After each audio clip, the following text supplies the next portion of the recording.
Praise the lord. మరి ఈరోజు దేవుడు మనకిచ్చిన కీర్తన 41వ కీర్తనని ధ్యానించుకుందాం. ఈ కీర్తన మరి మనం చూసుకున్నట్లయితే దావీదు రాసిన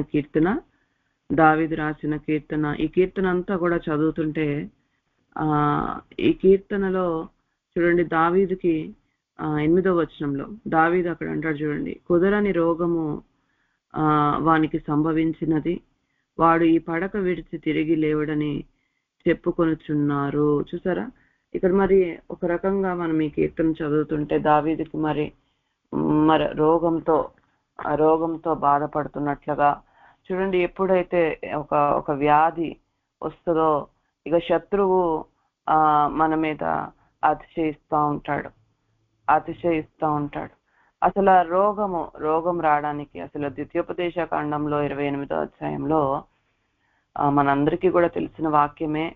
ద్వితీయోపదేశ కాండం 28వ అధ్యాయము 1వ వచనంలో చూడండి, నీ దేవుడైన యెహోవా మాట శ్రద్ధగా విని నేడు నేను నీకు ఆజ్ఞాపించుచున్న ఆయన ఆజ్ఞలన్నిటినీ అనుసరించి నడుచుకుని ఎడలా నీ దేవుడైన యెహోవా భూమి మీదనున్న సమస్త జనముల కంటే నిన్ను హెచ్చించును.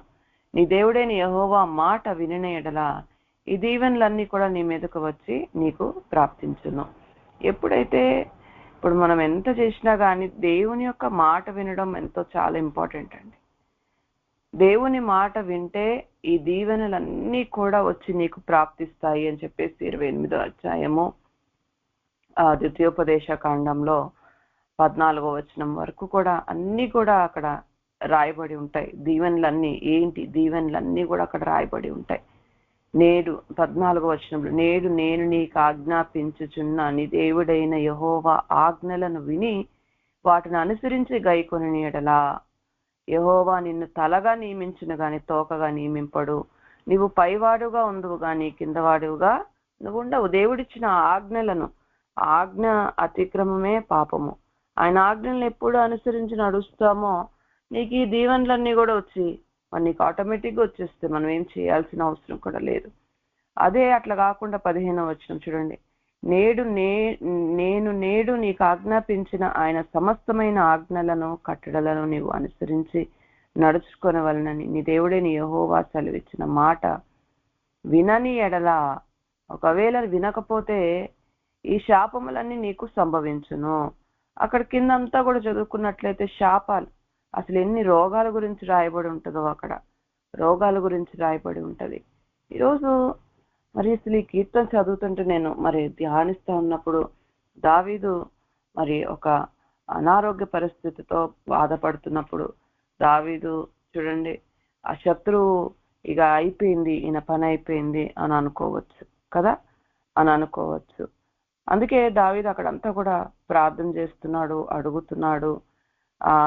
ఇక్కడ చూడండి, మొదటి వచనంలో బీదలను కటాక్షించేవాడు ధన్యుడు, ఆపత్కాలమందు యెహోవా వాణ్ణి తప్పించును. ఎప్పుడు దేవుడు నిన్ను ఆపద వచ్చినప్పుడు తప్పిస్తాడు అంటే నువ్వు బీదలను కటాక్షించినప్పుడే. బీదవాడు చూడండి, ఇక్కడ అసలు నేను దావీదు జీవితంలో మరి దావీదు గురించి ధ్యానిస్తా ఉన్నప్పుడు దావీదు మరి అసలు ఎందుకు మరి ఏ సందర్భంలో రాసుండొచ్చో మరి నాకైతే తెలియదు, కానీ నేను నిన్న మరి ధ్యానించినప్పుడు దావీదు ఎప్పుడైతే చూడండి బెత్షెబాతో పాపం చేసినప్పుడు నాతాను వచ్చి సమూయేలు 2వ గ్రంథంలో 12వ వచనంలో అక్కడ ఆయన చెప్తా ఉంటాడు చూడండి. కావున 12వ అధ్యాయము 1వ వచనంలో చెప్తున్నాను, కావున యెహోవా నాతానును దావీదు నొద్దకు పంపెను. అక్కడ దావీదు 11వ అధ్యాయం అంతా కూడా మరి ఉరియా ఎలా చనిపోతాడు సైన్యానికి ముందు పెట్టినప్పుడు మరి ఆయన హతమైపోతాడు బాగా. అలా ఆ కార్యము దేవుని దృష్టికి మరి దుష్కార్యంగా ఉండేను. దావీదు చేసిన దేవునికి నచ్చలేదు. అప్పుడు వెంటనే నాతాన్ని పంపించి అక్కడ నాతాన్ ఎంతో చెప్తూ దావీదు నొద్దకు పంపెను. అతడు వచ్చి దావీదుతో ఇట్లా, నేను ఒకానొక పట్టణమందు 2 మనుషులు ఉండిరి, ఒకడు ఐశ్వర్యవంతుడును ఒక దరిద్రుడును. ఐశ్వర్యవంతునికి విస్తారమైన గొర్రెలు గొడ్లను కలిగి ఉండెను. అయితే ఆ దరిద్రునికి తాను కొనుక్కొనిన ఒక చిన్న ఆడగొర్రె పిల్ల తప్ప ఏమీ లేకపోవును అని చెప్పి ఒక కథలాగా ఇక చెప్తా ఉంటాడు అనమాట. వాడు దాన్ని పెంచుకొని చుండగా అది వాని యొద్దను వాని బిడ్డల యొద్దను ఉండి పెరిగి వాని చేతి ముద్దలను తినచ్చు, వాని గిన్నెలోనిది తాగొచ్చు, వాని కౌగిట పండుకొనొచ్చు, వాని కుమార్తె వలె ఉండను. అట్లుండగా మార్గస్థుడు ఒకడు ఐశ్వర్యవంతుని వద్దకు వచ్చను. అతడు తన యొద్ద వచ్చిన మార్గునికి ఆయత్తము చేటకు తన గొర్రెల్లో గాని దేనిని ముట్టనొల్లక ఏం చేశాడంట, ఆ దరిద్రుని కొన్న ఒక్క గొర్రె పిల్లనే తీసుకున్నాడంట, హతం చేశాడంట. అప్పుడు దావీదుకి నిజంగా ఎంత కోపం వస్తుందో.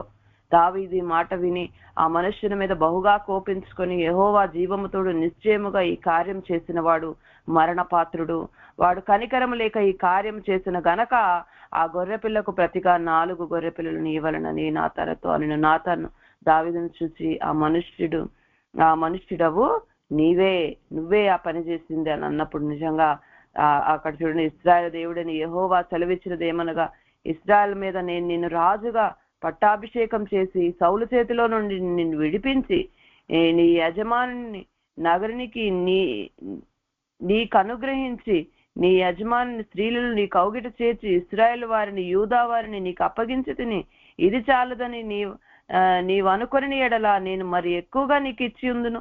నీవు యెహోవా మాటను తృణీకరించి ఆయన దృష్టికి చెడుతనం చేసివేమి అని చెప్పేసి నిజంగా అసలు ఎంతో కోపడినప్పుడు దావీదు అక్కడ వెంటనే 13వ వచనానికి వచ్చేసరికల్లా నేను పాపం చేశానని అక్కడ ఒప్పుకుంటాడు. ఒప్పుకొని పశ్చాత్తాపపడతాడు. నాతానుతో అనగా, నాతాను నీవు చావకుండానట్లు యెహోవా నీ పాపమును పరిహరించెను. అయితే ఈ కార్యము వలన యెహోవాను దూషించుటకు ఆయన శత్రువులకు నీవు గొప్ప హేతువు కలగజేసేవు గనక నీకు పుట్టిన బిడ్డ నిశ్చయముగా చచ్చునని దావీదుతో చెప్పి ఆ ఇంటికి వెళ్ళిపోయాను. చూసారా, శత్రువు దేవుని దూషించుటకు నువ్వు ఒక అవకాశం ఇచ్చావు. చూడండి, దరిద్రుడు అక్కడ ఆయనకున్నది ఒక్కటే గొర్రెపిల్ల, కానీ దాన్ని విడిచిపెట్టలే, కనికరం చూపించలే. దేవుడికి ఆ కార్యం ఎంతో అసలు దుష్కార్యంగా కనిపించింది. ద్వితీయోపదేశ కాండం నిజంగా దేవుడి యొక్క మాటను తృణీకరించినప్పుడు చూసారా వెంటనే మరణం వచ్చేసింది. ద్వితీయోపదేశ కాండంలోనే 5వ అధ్యాయంలో దేవుడి యొక్క ఆజ్ఞలను కట్టడలను విధులను నువ్వు ఎప్పుడైతే అనుసరిస్తావో 1000 తరాల వరకు నువ్వు ఆశీర్వదింపబడతావని, లేదు నువ్వు అలా ఉండకుండా ఆయన ఆజ్ఞలను తృణీకరించినట్లయితే ఈ శాపాలన్నీ కూడా నీ మీదకి వస్తాయని అక్కడ రాయబడి ఉంటది.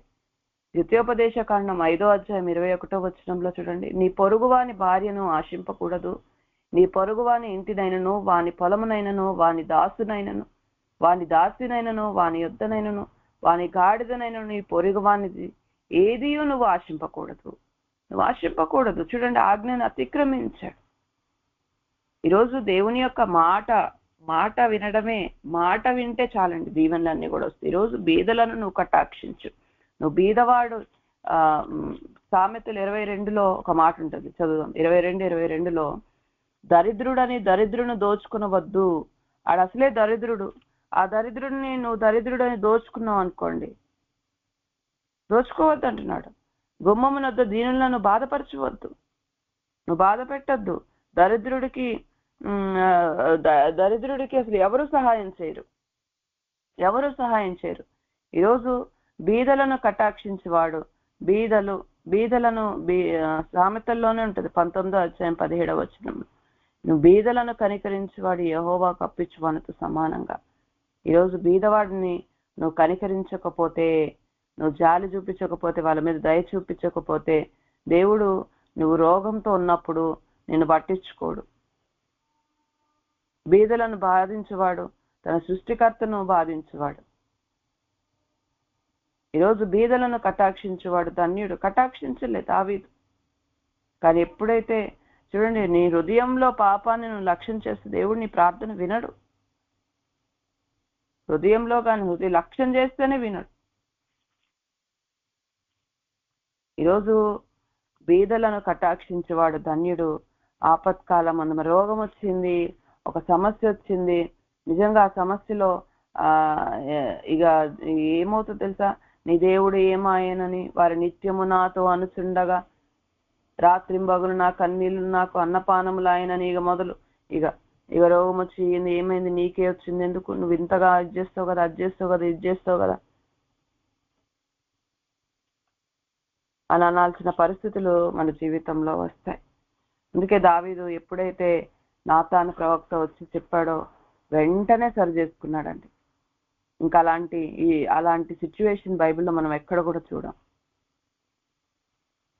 వెంటనే మనం సరి చేసుకోవడం చాలా ఇంపార్టెంట్. ఈరోజు బీదలను కటాక్షించమంటున్నాడు. నువ్వు అన్యాయం చేస్తున్నావేమో ఎవరికన్నా. యెషయా గ్రంథం 1వ అధ్యాయం 17వ వచనంలో కూడా కీడు చేయట మానుడి, మేలు చేయ నేర్చుకొనుడి, న్యాయము జాగ్రత్తగా విచారించుడి, హింసించబడు వారిని విడిపించుడి, తండ్రి లేని వారికి న్యాయము తీర్చుడి, విధవరాలి పక్షముగా వాదించుడి. మిమ్మల్ని కడుక్కొనుడి, శుద్ధి చేసుకొనుడి, మీ దుష్కార్యములు నాకు కనబడకుండా వాటిని తొలగింపుడి, కీడు చేయటం మానడి, మేలు చేయడం నేర్చుకోండి అంటున్నాడు. ఈరోజు మనము కటాక్షించే వారిగా మనం ఏది విత్తుతామో అదే మన జీవితంలో మనం కోసుకుంటామండి. బీదలను కటాక్షించేవాడు ధన్యుడు.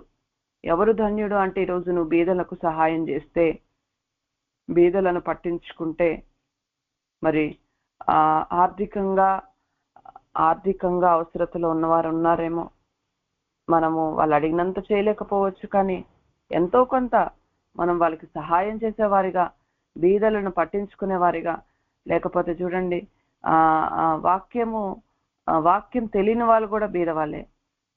వాక్యం తెలియదు, ధనవంతులై ఉండి కూడా వాళ్ళకు వాక్యం తెలియదేమో, అలాంటి వాళ్ళు కూడా బీద వాళ్ళే. నువ్వు అలాంటి వాళ్ళని పట్టించుకోవాలి. ఈరోజు నువ్వు పట్టించుకుంటే దేవుడు నిన్ను పట్టించుకుంటాడు. ఆపత్కాలమందు యెహోవా వానిని తప్పించును.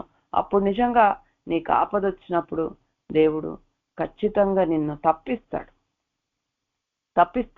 యెహోవా వానిని కాపాడి బ్రతికించును. భూమి మీద వాడి ధన్యుడగును. వాని శత్రువులు ఇచ్చకు నీవు అప్పగింపవు. శత్రువులు ఇచ్చకు. శత్రువు ఎప్పుడు చూడండి, నువ్వు ఎప్పుడు పడిపోతావా, ఎప్పుడు మార్గం తప్పుతావా, ఎప్పుడు చూడండి నీ చుట్టూ ఉన్న కంచె, నువ్వు ఎప్పుడైతే దేవుడి యొక్క మాట వినవో నీ చుట్టూ ఉన్న ప్రొటెక్షన్ పోతుంది. శత్రువు వచ్చేస్తుంది నీ జీవితంలో.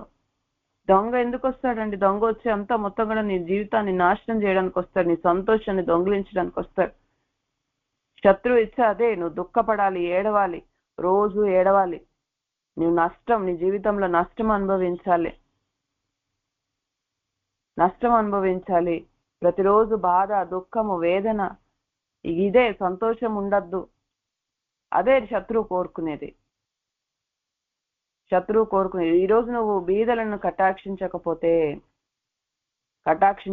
కొన్నిసార్లు మనకు అనిపిస్తుంది, నేనే బీదవాడిని అనిపిస్తుంది, నాకే ఏం లేదు అనిపిస్తుంది. కానీ మనకంటే ఇంకా దీనమైన స్థితిలో కూడా ఉన్నారు. మనకంటే ఇంకా భయంకరమైన దీన స్థితిలో ఉన్నవారు కూడా ఉన్నారు. ఒకసారి మనము అడిగితే కదా దేవుడు చూపిస్తాడు. ఈరోజు నువ్వు బీదలను కటాక్షించు వాడు ధన్యుడు. ఆపత్కాలమందు యెహోవా వాన్ని తప్పించును. యెహోవా వాన్ని కాపాడి బ్రతికించును. భూమి మీద వాడు ధన్యుడగును. వాని శత్రువులు ఇచ్చకు నీవు వాన్ని అప్పగింపవు. శత్రువు ఇచ్చకు దేవుడు అప్పగించడండి. రోగాశ్రయం మీద యెహోవా వాన్ని ఆదరించును. రోగం కలుగుగా నీవే వాన్ని స్వస్థపరచుదువు. రోగం వచ్చినా గానీ దేవుడు నిజంగా నువ్వు బీదలను ఎలా కటాక్షించావో అదంతా కూడా జ్ఞాపకం చేసుకొని నిన్ను ఆదరిస్తాడు. నీకు రోగం కలుగుగా నీవే వాన్ని స్వస్థపరచుదు. స్వస్థపరిచేది దేవుడే, గాయం చేసేది దేవుడే, గాయం కట్టువాడు దేవుడే, స్వస్థపరిచేది దేవుడే. ఆయన నిన్ను స్వస్థపరుస్తాడు. యెహోవా నీ దృష్టి ఎదుట నేను పాపం చేసి ఉన్నాను, నన్ను కరుణింపుము, నా ప్రాణమును స్వస్థపరచుము అని మనవి చేసి ఉన్నాను. చూసారు, దేవుడి సన్నిధిలో మనవి చేసుకుని, దేవా నేను దృష్టి ఎదుట పాపం చేసి, దావీదు వెంటనే చూడండి నాతాను ప్రవక్త వెళ్ళినప్పుడు నేను పాపం చేశానని ఒప్పుకుంటున్నాడు. కప్పుకోవట్లేదండి, పాపాన్ని కప్పు పెట్టట్లేదు. దేవుడి సన్నిధిలో ఒప్పుకుంటున్నాడు, చెప్పుకుంటున్నాడు, విడిచిపెట్టాడు. ఈరోజు దేవుడి సన్నిధిలో దేవా నేను నీ దృష్టికి పాపం చేసి ఉన్నాను, నన్ను కరుణించము. ఎందుకు ఈ అనారోగ్య పరిస్థితి వచ్చింది, ఎందుకు శత్రువు మరి ఉల్లసిస్తుంది, అతిశయిస్తుంది.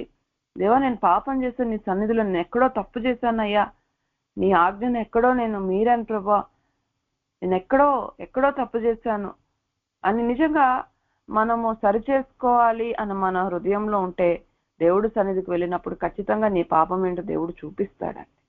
పరిశుద్ధాత్ముడు ప్రతి పాపాన్ని కూడా ఒప్పింపజేస్తాడు.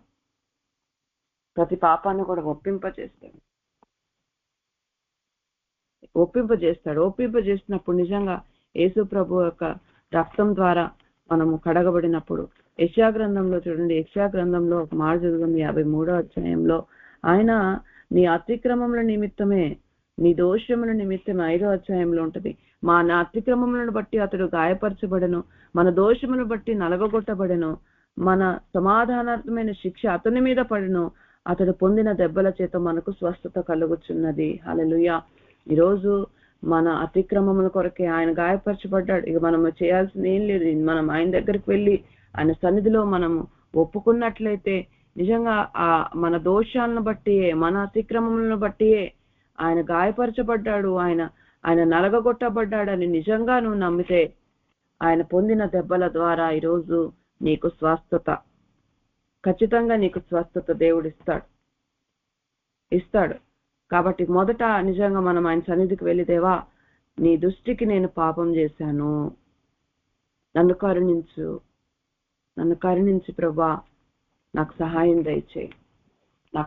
దయచేయి అని చెప్పి మనం అడిగేవారిగా. ఈరోజు బలులు అర్పించడం కంటే దేవుని యొక్క మాట వినట శ్రేష్టం అండి. దేవుడు మాట వినాల, మాట వింటే చాలు మనం ఆశీర్వదింపబడతాం. మాట వినడమే శ్రేష్టం. ఈరోజు బీదలను నువ్వు జ్ఞాపకం చేసుకోమంటున్నాడు. బీదలను నువ్వు పట్టించుకో. అయితే నా శత్రువులు నా విషయమే చెడ్డ మాట్లాడొచ్చున్నారు, వాడు ఎప్పుడు చచ్చును, వాని పేరు ఎప్పుడు మూసిపోను అని చెప్పుకొనుచున్నారు. ఒకడు నిజంగా చూడండి ఇక్కడ అసలు 5-8 వచనాలు, ఒకడు నన్ను చూడవచ్చుని ఎడల వాడు అబద్ధమాడును, వాని హృదయము పాపం పోగు చేసుకునిచున్నది, వాడు బయలు వెళ్లి వీధిలో దాన్ని పలుకుచున్నాడు. నన్ను ద్వేషించి వారందరూ కూడి నా మీద గుసగుసలాడుచున్నారు, నశింప చేయవలనని వారు నాకు కీడు చేయని ఆలోచించుచున్నారు. కుదరని రోగం వానికి సంభవించినదని వాడు ఈ పడక విడిచి తిరిగి లేవడని చెప్పుకొనిచున్నారు. చూసారా, ఎప్పుడైతే మరి ఇక దావీదు మరి రోగంతో బాధపడుతున్నప్పుడు ఇక అయిపోయింది, నా పని అయిపోయింది. నిజంగా మనం చూడడానికి వచ్చేవాళ్ళు కొన్నిసార్లు అసలు మనల్ని ఆదరించే వాళ్ళు కాదు, కానీ అసలు వీళ్ళ పరిస్థితి ఏంటి, శత్రువు ఏం చేస్తుంది తెలుసా, నీ పరిస్థితి ఏంటి, ఎప్పుడు చచ్చిపోతాడు, అసలు ఈయనకి ఎందుకు వచ్చిందని అతిశయించడానికి ఆ పరిస్థితులన్నీ చూడడానికి వస్తాడు. అక్కడ చూడండి, అక్కడ 9వ వచనంలో, నేను నమ్ముకొనిన నా విహితుడు నా ఇంట భోజనం చేసిన వాడు నన్ను తన్నుటకై తన మడమనెత్తానంట. తను నమ్ముకొనిన నా విహితుడు, మరి సొంత వాళ్ళే, క్లోజ్ ఫ్రెండే అనంట. చూడండి, నన్ను తన్నుటకు తన మడమనెత్తాను. కొన్నిసార్లు మన సొంత వాళ్ళ దగ్గర నుంచే మనకు సమస్యలు వస్తూ ఉంటాయి. మన సొంత వాళ్ళే మనల్ని విసర్జిస్తారు, మన సొంత వాళ్ళే మన మీదకి లేసే పరిస్థితులు. మరి యేసు ప్రభు గురించి ఇక్కడ రాయబడిన ఈ మాటలు చూడండి. యేసు ప్రభుతో పాటు ఉన్న పరిచర్య చేసిన యూదా ఇస్కరియోతే మరి తను అప్పగించిన పరిస్థితులు, మనతో ఉన్న వాళ్ళే కొన్నిసార్లు అండి మనకు విరుద్ధంగా లేసేవారు. నిజంగా ఆ సమయంలో మనము దేవుణ్ణి ఆశ్రయించేవారిగా అసలు దావీదు జీవితంలో తన సొంత వారి నుంచే ఆయనకు అన్ని సమస్యలు.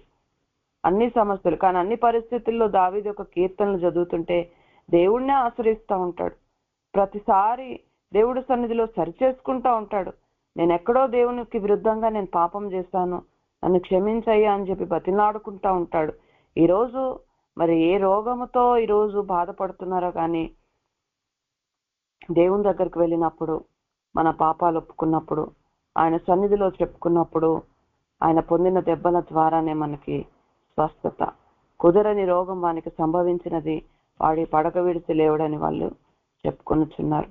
మన మీద వెనక మాట్లాడేవారు అందరూ కూడా అన్ని దేవుడు చూస్తున్నాడండి, అన్ని దేవుడు చూస్తున్నాడు. దావీదు ఒక కీర్తన 38వ కీర్తనలో కూడా అసలు ఎంతగా 35 కీర్తన 35లో కూడా అక్కడ అసలు అంటాడు, దేవా నువ్వు నాతో వ్యాజ్యమాడవారితో నువ్వు వ్యాజ్యమాడయ్యా, నాతో పోరాడవారితో నువ్వు పోరాడదేవా. అసలు అక్కడ ఎవరితో వ్యాజ్యమాడాలి? అసలు వారు వ్యాధితో ఉన్నప్పుడు ఎవరంట దావీదుకు విరుద్ధంగా లేస్తున్నారు? చూడండి అక్కడ 35 కీర్తనలో 12 వచనం చూడండి. మేలునకు ప్రతిగా వారు కీడు చేయుచున్నారు, నేను దిక్కులేని వాడనైతిని. దేవుడి సన్నిధిలో చెప్పుకుంటున్నాడు, నేను మేలు చేసినా గానీ వాళ్ళు నాకు కీడే చేస్తున్నారు దేవా, నేను దిక్కులేని వాడని. వాళ్ళు వ్యాధితో ఉన్నప్పుడు మనం గోనెపట్టు కట్టుకొని ఉపవాసం చేశాము, మన ప్రాణాన్ని ఆయాసపరుచుకున్నాము, అయినను నా ప్రార్థన అతలోనికి తిరిగి వచ్చి ఉన్నది. అతడు నా చెలికాడైనట్లు సహోదరుడైనట్లు నేను నడుచుకుంటుని, తన తల్లి మృతి నొందిన దుఃఖ వస్త్రములు ధరించువాని వలె కృంగి ఉంటిని. నేను కూలినుట చూసి వారు సంతోషించి గుంపు కూడిరి. చూసారా, సొంత వాళ్ళే మరి అలా చేసినప్పుడు సొంత వాళ్ళే తన్నుటకు తన మడిమెనెత్తాను. మరి యేసు ప్రభు నిజంగా ఆయన మరి చూడండి తన జీవితంలో జరిగిన సందర్భం. ఈరోజు యేసు ప్రభుకు అన్నీ తెలుసండి. ఆయన అన్ని ఈ లోకంలో ఉండి ప్రతిదీ కూడా మనకొచ్చే ప్రతి శ్రమ, మనకొచ్చే ప్రతి బాధ ఆయనకి తెలుసు. కాబట్టి ఈరోజు మనము ఆయన సన్నిధిలోకి వెళ్ళేవారు. ఇదేదో మనకి శ్రమ వచ్చినప్పుడు ఏదో ఒక వింత సంభవించిందని మీరు అనుకోవద్దు అని ఉంటుంది. యేసయ్య మనకంటే ముందు సమస్తము ఆయన సహించారు. యెహోవా నన్ను కరుణించి లేవనెత్తము, అప్పుడు నేను వారికి ప్రతీకారం చేసేదను. నా శత్రువు నా మీద ఉల్లసింపక ఉండుట చూడగా నేను నీకు ఇష్టడని తెలిసే ఆయన. చూసారా, నా శత్రువు నా మీద ఉల్లసింపకూడదు. మరి దేవుడు మన జీవితంలో మరి మనల్ని క్షమించి జోక్యం చేసుకొని ఎప్పుడైతే చూడండి మనకున్న సమస్య నుంచి మనం బయటకు వస్తామో అప్పుడు నిజంగా చుట్టూ ఉన్న వాళ్ళందరూ కూడా అర్థమైపోతుంది, దేవుడికి ఈయనంటే ఎంతో ఇష్టం.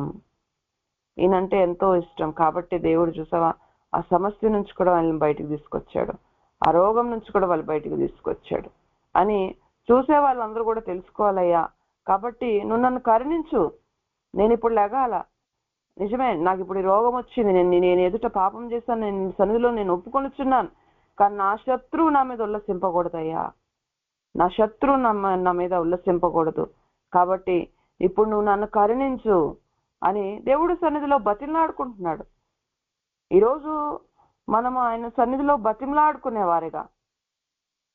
బతిమలాడుకునేవారిగా మనం ఉండాలి. అంతేగాని నా జీవితం ఇంతే, నేను ఇంతే, ఇక నా రోగం పోదు, లేకపోతే నా సమస్య పోదు, నేను ఇలాగే నా జీవితం మొత్తం నేను ఇలాగే ఉండాలా అని చెప్పి మనకున్న దాన్ని మనమే మన నోటితోనే మనం యాక్సెప్ట్ చేస్తూ మనం అంగీకరిస్తాం. కానీ దావీదైతే దేవుని సన్నిధిలో పోరాడుతున్నాడు. యెహోవా నన్ను కరుణించి లేవనెత్తు, అప్పుడు నేను వారికి ప్రతీకారం చేసేదను. నా శత్రువు నా మీద ఉల్లసింపకి ఉండుట చూడగా నేను నీకు ఇష్టడనని. మన జీవితంలో శత్రువు నశించిపోయినప్పుడు చుట్టూ ఉన్న వారందరూ కూడా సాక్ష్యం చెప్తారండి, నిజంగా దేవుడు నీ జీవితంలో ఎంత గొప్ప కార్యం చేశాడని చెప్పేసి చుట్టూ ఉన్న వారందరూ కూడా సాక్ష్యం చెప్పేలాగా మన జీవితం ఉంటుంది. నా యథార్థతను బట్టి నీవు నన్ను ఉద్ధరించుచున్నావు, నీ సన్నిధిని నిత్యము నన్ను నిలవబెట్టుదువు. హల్లెలూయా. దేవుడి సన్నిధిలో అడుగుతున్నాడు, దేవా నా యథార్థతను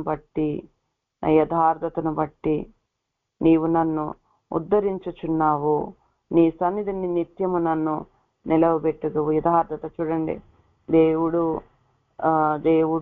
ఎవరు మనుషులు చూసినా చూడకపోయినా, ఎవరు మనల్ని పట్టించుకున్నా పట్టించుకోకపోయినా, దేవుడు నాకు సహాయం చేసినా చేయకపోయినా, నువ్వే నా దేవుడవు, నన్ను ఈ సమస్య నుంచి బయటికి తీసుకొచ్చినా రాకపోయినా నువ్వే నా దేవుడు. చూడండి, వాళ్ళు యోబు అసలు నిజంగా యోబుకున్న అన్ని కష్టాలు అయితే మనకు లేవు. యోబుకు వచ్చిన శ్రమలు, మరి ఆయన నీతిమంతుడు కాబట్టే ఆయనకు శ్రమలు వచ్చాయి. ఆయన పరీక్షించడానికి శ్రమలు వచ్చాయి. ఈరోజు మన జీవితంలో మన పాపాన్ని బట్టి, మనం చేసిన తప్పులను బట్టి మన యోబంత నీతిమంతులమైతే కాదండి. ఆయనైతే దేవుడు ఇచ్చింది దేవుడే, తీసుకునేది దేవుడే. మరి శద్రక్ మేషక్ అబేద్నెగోలు చూడండి, రక్షించినా రక్షించకపోయినా నీవే నా దేవుడవు, మేమైతే మీ ప్రతిమకు మొక్కము అని తీర్మానం తీసుకున్నారు. దావీదు కూడా అసలు దేవుణ్ణి ఎన్ని సమస్యలు వచ్చినా, ఎంత వచ్చినా కానీ దేవుణ్ణి విడిచిపెట్టలేదండి. తప్పులు చేశాడు, మనిషిగా తప్పులు చేశాడు, ఎన్నో తప్పులు చేశాడు. కానీ వెంటనే ఒక్కసారి అది తప్పు అని గ్రహింపులోకి వచ్చినప్పుడు మరొకసారి ఇంకెప్పుడు కూడా తప్పు బైబిల్లో లేదు. యథార్థతను బట్టి నీవు నన్ను ఉద్ధరించి, చిన్న తప్పులు అందరూ చేస్తారు. కానీ ఎప్పుడైతే మనకు అది తప్పు అని మనకు తెలిసినప్పుడు దాని నుంచి మనం బయటకు వచ్చేవారిగా మనం ఉండాలి. నీ సన్నిధిని నిత్యములు నన్ను నిలవపెట్టేదవు. ఆయనకు అంత కాన్ఫిడెన్స్ చూసారా. అందుకే ధైర్యంగా ఈరోజు మనము ఏ సమస్యన్నా కానివ్వండి, ధైర్యంగా ఆయన కృపాసనం దగ్గరకు మనం వచ్చేవారిగా మనం ఉండాలి. ధైర్యంగా ఇశ్రాయేలు దేవుడైన యెహోవా శాశ్వత కాలం నుండి శాశ్వత కాలం వరకు స్తుతింపబడును కాక. Amen, amen. ఇశ్రాయేలు దేవుడైన యెహోవా, ఇశ్రాయేలు దేవుడు ఆయన. ఎవరైతే పట్టుదల ప్రార్థన, దావీదు జీవితంలో మనం పట్టుదల ప్రార్థన చూస్తాం. అన్ని విషయాల్లో ఆయన పట్టుదలతో దేవుడు సన్నిధిలో ప్రార్థన చేస్తాడు, గోజాడుకుంటాడు, బతిమలాడుకుంటాడు. ఆ సమస్య విషయంలో బతిమలాడుకుంటాడండి. ఇశ్రాయేలు దేవుడైన యెహోవా, ఈరోజు నీకు ఏ సమస్య ఉందో, ఏ రోగం ఉందో, ఏ బాధ ఉన్నదో ఆయన సన్నిధికి వెళ్ళు. ఈరోజు నీ జీవితంలో శత్రువు నశించిపోవాలి, శత్రువు ఉల్లసించకూడదు. ఆయన ఇశ్రాయేలుకు దేవుడు, పట్టుదల ప్రార్థన చేసేవారు కానీ దేవుడు. శాశ్వత కాలం నుండి శాశ్వత కాలం వరకు మరి దేవుడే స్తుతింపబడను గాక. ఆమెన్.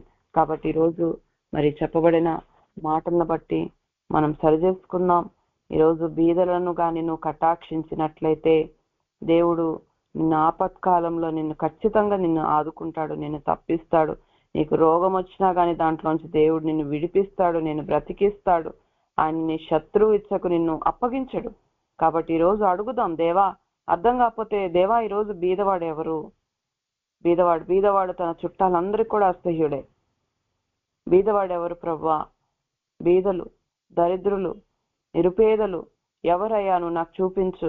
వాక్యం తెలియని వారు కూడా చూడండి, ధనవంతులై ఉండి ఎంతో సమస్యలతో బాధపడుతున్న వారు కూడా ఉన్నారు. వాళ్ళు కూడా బీదవాళ్ళే. వాక్యం తెలియని వారు కూడా బీదవాళ్ళే.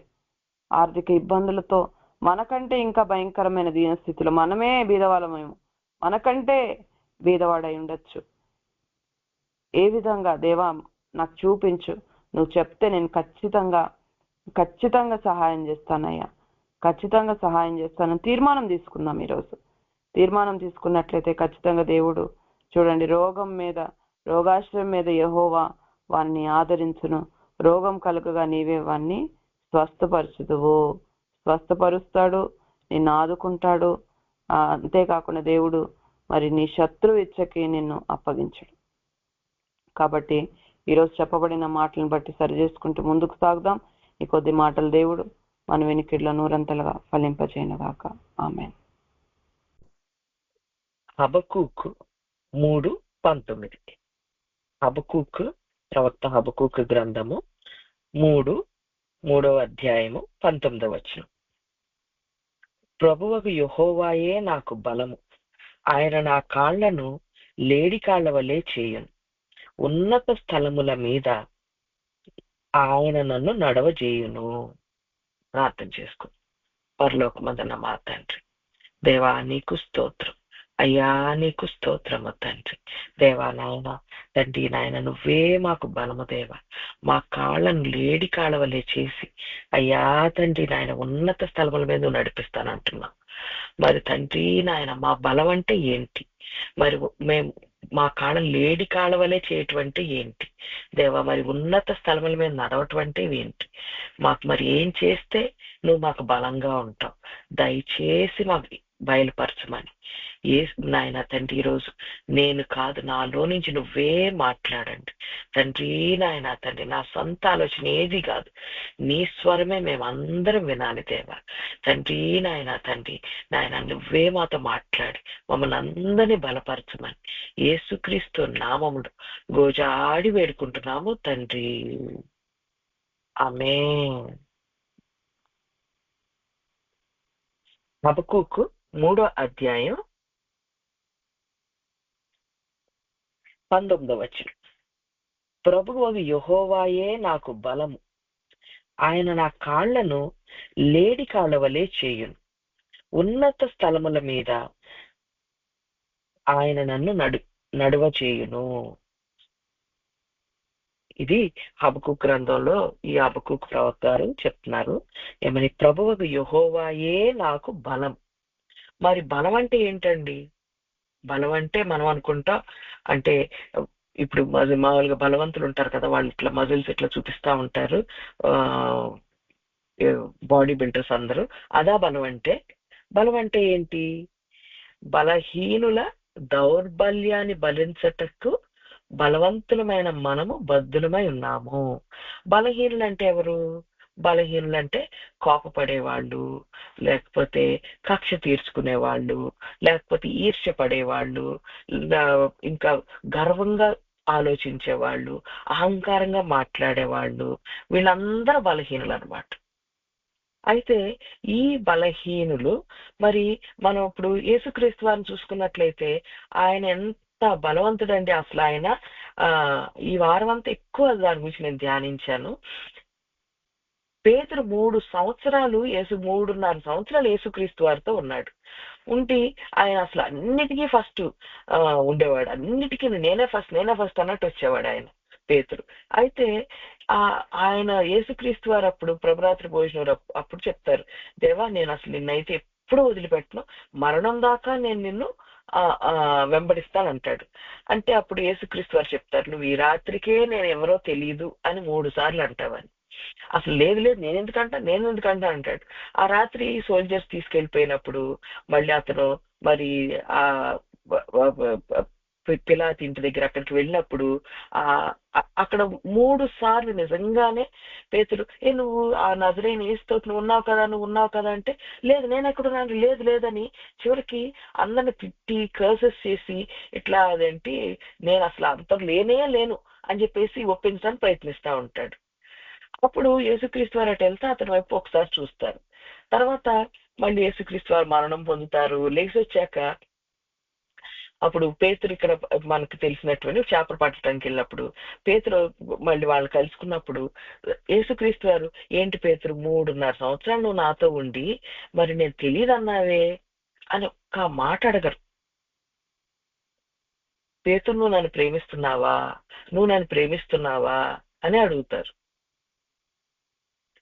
మనమైతే మనకెవరైనా అన్యాయం చేస్తే ఇట్లాగా మనం ఏమంటాం, నేను నీకెంత చేశాను, నువ్వు నాకు ఎంత అన్యాయం చేసావు, నీకెంత మేలు చేస్తే నువ్వెంత అన్యాయం చేసావు, ఎంత కృతజ్ఞత చూపించావు నా పట్ల అని అంటాం కదా.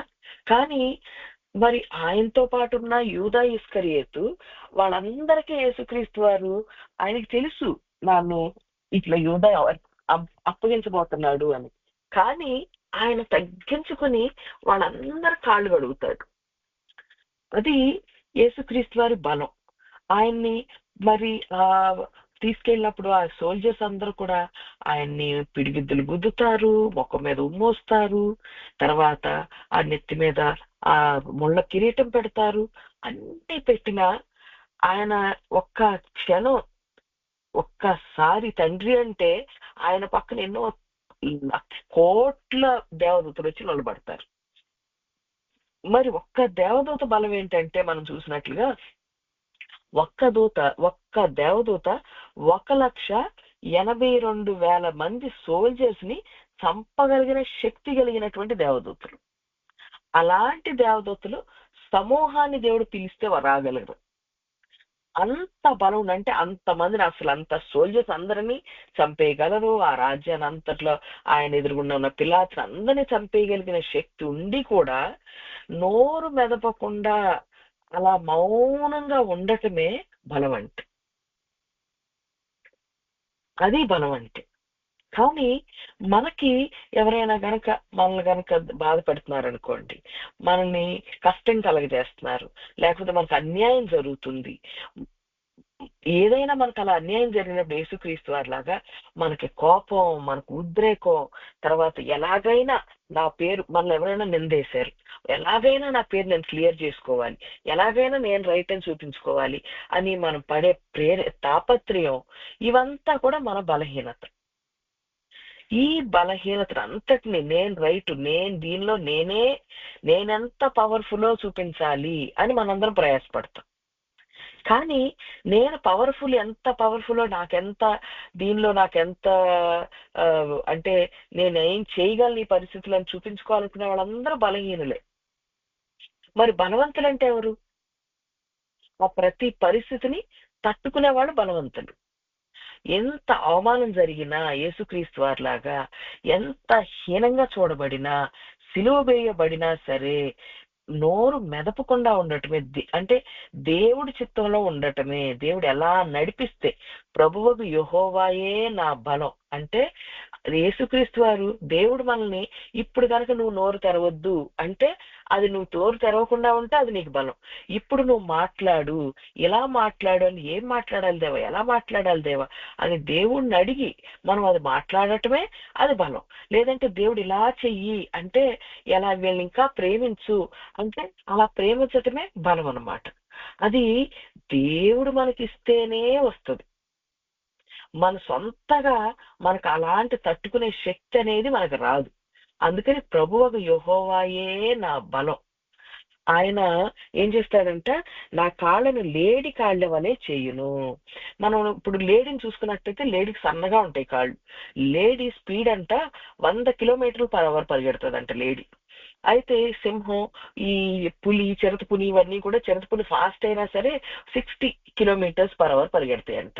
అందుకని లేడీ ఏం చేస్తుందంటే, ఒక్కసారి ఎక్కడైనా సౌండ్ వినిపించింది, ఒక లయన్ లాగా అది వినిపించిందంటే అది ఎంత పరిగెడుతుందంటే పరిగెత్తి అది, అందుకని అట్లా తప్పించుకోగలదు అనమాట. సింహం వాటిని పట్టుకుని మింగేయకుండా తప్పించుకోగలదు. అలా తప్పించుకుని సురక్షితంగా ఉంటది. ఇప్పుడు మన కోసం సాతాను గర్జించు సింహం వల్లే మన కోసం ఎప్పుడు మృంగుదవా, ఎవరిని మృంగుదవా అని చూస్తున్నాడు. అయితే మనకి సాతాను ఒక వల వేశాడు అనుకోండి, దానిలోంచి మనం లేడి కాళ్ళలాగా మన కాళ్ళని చేస్తాడనమాట దేవుడు. అంటే ఈ పరిస్థితిలో నువ్వు చిక్కుబడిపోకుండా, ఈ పరిస్థితిలో నువ్వు మళ్ళీ అంటే ఆ పాపంలో పడిపోకుండా నువ్వు ఎట్లా పరిగెత్తాలి, ప్రార్థనలో ఎలా జయించాలి అని దేవుడు మనకి నేర్పిస్తారనమాట. నేర్పించి జయించేలాగా చేస్తారు. అలా చేసి ఉన్నతమైన స్థలం, అంటే ఉన్నతమైన ప్రార్థన అనుభవం దేవుడు నడిపిస్తారు. అయితే ఇది నేను మీకు ఈ వారంలో నాకు జరిగిన సాక్ష్యం నేను చెప్తాను. దాన్ని బట్టి ఇది అసలు బలం అంటే ఏంటి, పరిగెత్తటం అంటే ఏంటి అర్థమవుతుంది. ఈ వారం మండే ఈవినింగ్ సడన్ గా నాకు క్లినిక్ లో ఎక్కువ మంది పేషెంట్స్ వచ్చారనమాట. చాలా బిజీ అయిపోయింది. చాలా బిజీ అయిపోతే నన్ను చూసిన తర్వాత పేషెంట్స్ మా ఫార్మసీకి వెళ్ళి అక్కడ మందులు అవన్నీ కొనుక్కుని అక్కడ డబ్బులు పే చేస్తారు. అయితే ఎక్కువ రష్ ఉన్నప్పుడు చాలా మంది పే చేయకుండా వెళ్ళిపోవటం కానీ, లేకపోతే మందులు తీసుకుని సగం డబ్బులు ఇచ్చి సగం ఇవ్వకుండా వెళ్ళిపోతారు. ఎందుకంటే బిజీగా ఉంటారు కదా అక్కడ మనుషులు కూడా, వెళ్ళిపోతారు అట్లా. అందుకని మా ఫార్మసీ అమ్మాయి కొంచెం జాగ్రత్తగా ఉంటది. ఆ రష్ లో అవన్నీ ఎంటర్ చేయలేక తను ఇద్దరు పేషెంట్స్ మందులు ఆ మందులు చీటి మా రిసెప్షన్ అమ్మాయికి ఇచ్చిందనమాట. ఇది కొంచెం ఊరికే ఈ ఈ బాటిల్స్ మీద ఎంత ఉందో చూసి ఆ ఛార్జెస్ అంతా పేపర్ మీద రాసి వాళ్ళ దగ్గర ఆ డబ్బులు కలెక్ట్ చేసుకో అని చెప్పేసి అవి ఇచ్చింది అమ్మాయికి. అయితే అమ్మాయి ఆ ఇద్దరు పేషెంట్స్ కి బిల్ వేసి ఆ బిల్ ఫోటో తీసి ఈ ఫార్మసీ అమ్మాయికి పంపించేసి అమ్మాయి టైం అయిపోయిందని అమ్మాయి వెళ్ళిపోయింది. అయితే అవి నాకు బుక్ లో ఎంట్రీ అవ్వలేదన్నమాట. అవ్వకపోతే నేను సాయంకాలం తర్వాత నైట్ అకౌంట్స్ చూస్తా ఉన్నప్పుడు, ఏంటా ఇద్దరు తక్కువ పేషెంట్స్ వచ్చారేంటి, అకౌంట్స్ లో లేదేంటి అని నేను ఏంటమ్మా ఇది తగ్గింది అని అడిగితే, అందుకని మళ్ళీ అందరి పేర్లు చూసుకుని అవన్నీ ఎవరని చెక్ చేసుకుని నాకు లేట్ అయింది. అప్పుడు ఇదేంటంటే, ఇది అమ్మాయి మాన్యువల్ బిల్లింగ్ చేసింది మేడం, అందుకనే ఎంట్రీ అవ్వలేదు అని చెప్పింది. ఓ సరేలే అని చెప్పేసి ఆ రోజు పని అయిపోయింది, లేట్ అయిపోయింది. తర్వాత రెండో రోజు పిలిచి వాళ్ళిద్దరిని పిలిచి లేదు ఇట్లా నిన్న ఇట్లా ప్రాబ్లం అంటే ఇది ఎక్కువ మంది రష్ అయిపోయేసరికి కొన్ని ఎంట్రీస్ అవ్వలేదు కదా, అందుకని నెక్స్ట్ టైం మనము ఇట్లా అయినప్పుడు ఇట్లా చేద్దాము, ఏం చేద్దాము, ఆ ఇలా చేస్తే కనుక మనకి ఇట్లా ఎవరు మిస్ అవ్వకుండా ఉంటారు, ఎంట్రీస్ మిస్ అవ్వకుండా ఉంటాయి అని చెప్పేసి నేను మాట్లాడుతుంటే మా రిసెప్షన్ అమ్మాయి ఆ, తను నాకు ఆల్రెడీ చెప్పింది మేడం, మళ్ళీ మీరు చెప్పటం నాకు చాలా బాధగా ఉంది, నన్ను మీరు హర్ట్ చేస్తున్నారు అని ఆడటం మొదలెట్టింది. అంటే నేను అన్నది, అమ్మా నేను ఎలా పని ఎలా బెటర్ గా చేయాలి అని చెప్తుంటే నువ్వు ఏడుస్తావేంటి, దీనిలో నేను తిట్టలేదు, నేను నిన్నేం అనలేదు, నువ్వెందుకు ఇట్లా ఏడ్చి ఇప్పుడు అనవసరంగా ఇప్పుడు మనం అంటే అసలు ఈ డిస్కషన్ ముందుకి వెళ్లకుండానే నువ్వు ఏడ్చి ఆపేస్తున్నావు కదా, అంటే రేపు నీకు ఇంకేం పని చెప్పలేం మేము, ఇట్లా ఇంకొక బిల్స్ వెయ్యి అని ఏం చెప్పలేము, అలా నువ్వు ఇలా ఏడుస్తున్నావేంటి, ఇది ఇంకా ఏడవబాక అట్లాగా అని చెప్పేసి అన్నాను. ఇంకా అమ్మాయి బయటికి వెళ్ళిపోయి గట్టిగా ఏడ్చి నా మీద, ఆ ఫార్మసీ అమ్మాయి నా మీద మేడంకి ఏదో చెప్పేసింది, అందుకని మేడం గారు నన్ను పిలిచి తిడుతున్నారు అవి అని చెప్పేసి గట్టి గట్టిగా ఏడిసి గొడవ కూడా చేసేసింది అనమాట. చేసేస్తే ఆ బయట ఉన్న వాళ్ళందరూ ఆ ఫార్మసీ అమ్మాయి వెనుక ఒకలాగా చూడటం, నువ్వేం చేసావు, ఎందుకు అమ్మాయిని ఏడ్పిస్తున్నావు అని చెప్పేసి ఆ అట్లా చాలా ఆ అట్మాస్ఫియర్ అంతా చాలా డిఫికల్ట్ గా అయిపోయింది. తర్వాత నా మైండ్ కూడా ఏంటా, నేను మామూలుగానే ఎలా చేద్దామని చెప్తే ఏడవటం మొదలెట్టింది ఏంటి, ఈ అమ్మాయి ఇట్లా చేసింది ఏంటి, ఇన్స్ట్రక్షన్ కూడా వినటానికి ఇష్టపడలేదే అని నాకు చాలా మనసు కష్టం అనిపించింది అనమాట. అమ్మాయి అసలు ఇప్పుడు ఏడ్చి ఇట్లా గొడవ చేసే అమ్మాయి తను ఒక విధవరాలు.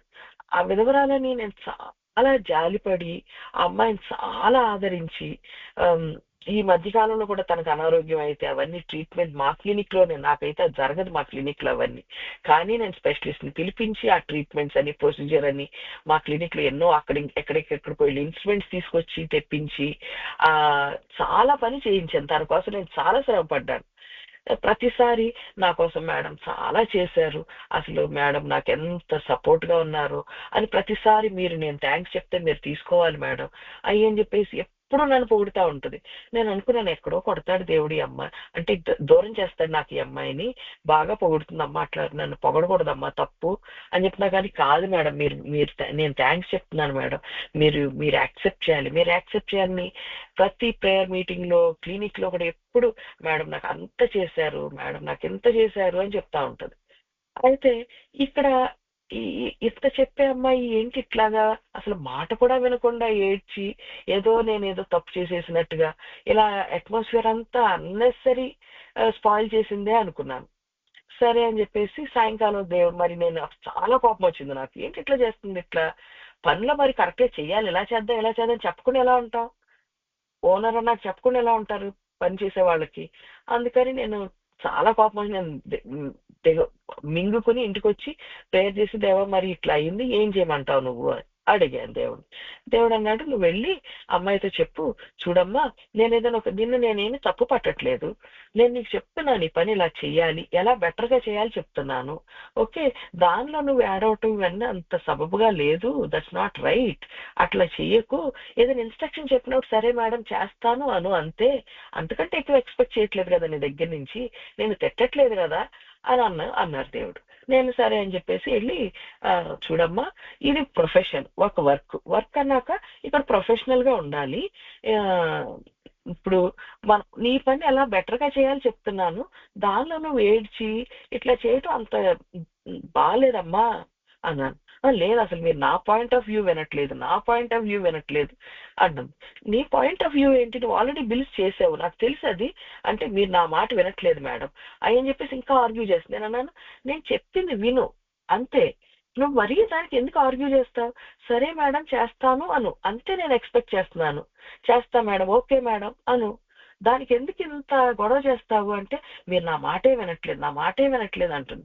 ఇంకా నాకు పేషెంట్స్ ఉన్నారు, సరే నువ్వు వెళ్ళు అని చెప్పేసి నేను వర్క్ కంటిన్యూ చేసుకుంటే ఆ రెండో రోజు మార్నింగ్ ఈ అమ్మాయికి ఎప్పుడు నేను ఏమైనా సరే ఇది తప్పు చేసావు రైట్ చెయ్యి అన్నప్పుడు వెంటనే నా మీద అమ్మాయి కక్ష తీర్చుకుంటుంది.